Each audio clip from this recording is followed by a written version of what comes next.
In the busy city of Abeokuta, in southwestern Nigeria, a baby was born in 1938 who would grow to make the world dance and think. His name was Fela Kuti. His father was a teacher and church leader, and his mother, Fela Kuti, was a strong activist who fought for women's rights. From a young age, Fela loved rhythm. While other children chased goats and played with sticks, he sat beside drummers, watching their hands beat life into the talking drum. The sound spoke to him, whispering stories the world had not yet heard. As a young man, Fela was sent to London to study medicine, but his heart had other plans. Music called him louder than any classroom could. He left the path of medicine and followed the rhythm in his soul, enrolling instead in the Trinity College of Music. In London, he learned to play the trumpet and understand sound from across the world, jazz, highlife, and soul. But deep in his spirit, he carried the heartbeat of Africa. He dreamed of mixing both worlds into something new, something powerful. When Fela returned to Nigeria in the 1960s, he brought a fire with him, a sound that was neither just African nor Western. It was alive, bold, and full of truth. He called it Afrobeat. It was a mixture of jazz, highlife, drums, and voices that spoke of freedom. He formed a band called Kula Lobitos, and soon, his trumpet and voice began to shake the air in Lagos clubs. People danced, laughed, and thought. His music carried energy that went beyond rhythm. It was spirit, movement, and rebellion wrapped into sound. As Fela's fame grew, so did his courage to speak. He saw the struggles of ordinary Nigerians, poverty, injustice, and corruption. Instead of keeping silent, he used his songs to question those in power. His music became his weapon, his stage a battlefield. Songs like Zombie and Water No Get Enemy were not just melodies, they were messages. He sang in pidgin English so every market woman and taxi driver could understand. The people loved him because he said what they felt but feared to say. Fela built a place called the Africa Shrine, a home for music, laughter, and truth. Every night, drums echoed through the air as people gathered from far and wide. There, he played, preached, and performed with fire in his eyes and rhythm in his bones.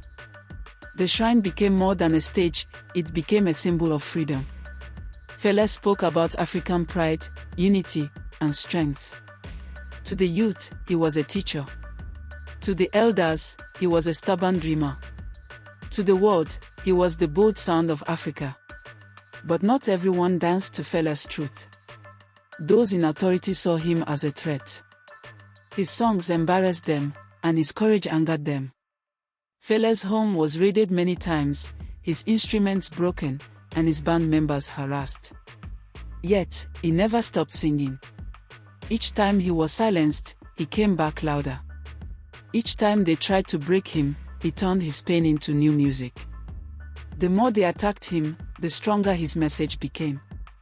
Through all the storms, one woman's spirit never left Fela, his mother, Fela Kuti.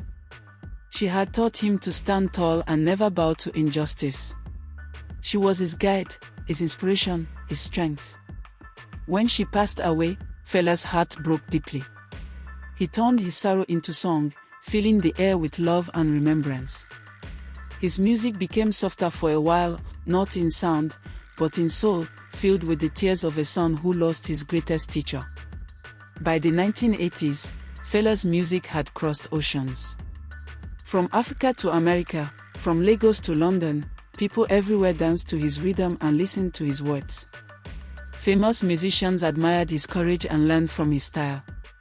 He became a global voice, not just for Nigeria, but for every person who believed in truth and freedom. Concert halls filled with people shouting his name, and the world began to understand that Fela Kuti was not just a musician, he was a movement. Though Fela faced many challenges, he left behind something no one could destroy: his legacy. His children, like Femi Kuti and Son Kuti, carried the torch of Afrobeat forward, spreading his message to new generations. In every drum beat, in every trumpet note, Fela's spirit still dances.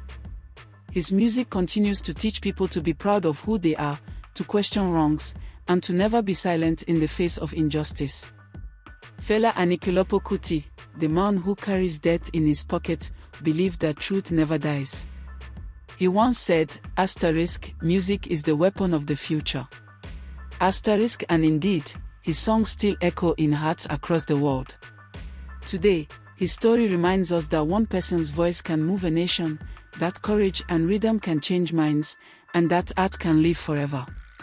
Fela may have left this world, but his music, his message, and his fearless spirit will beat on for generations to come.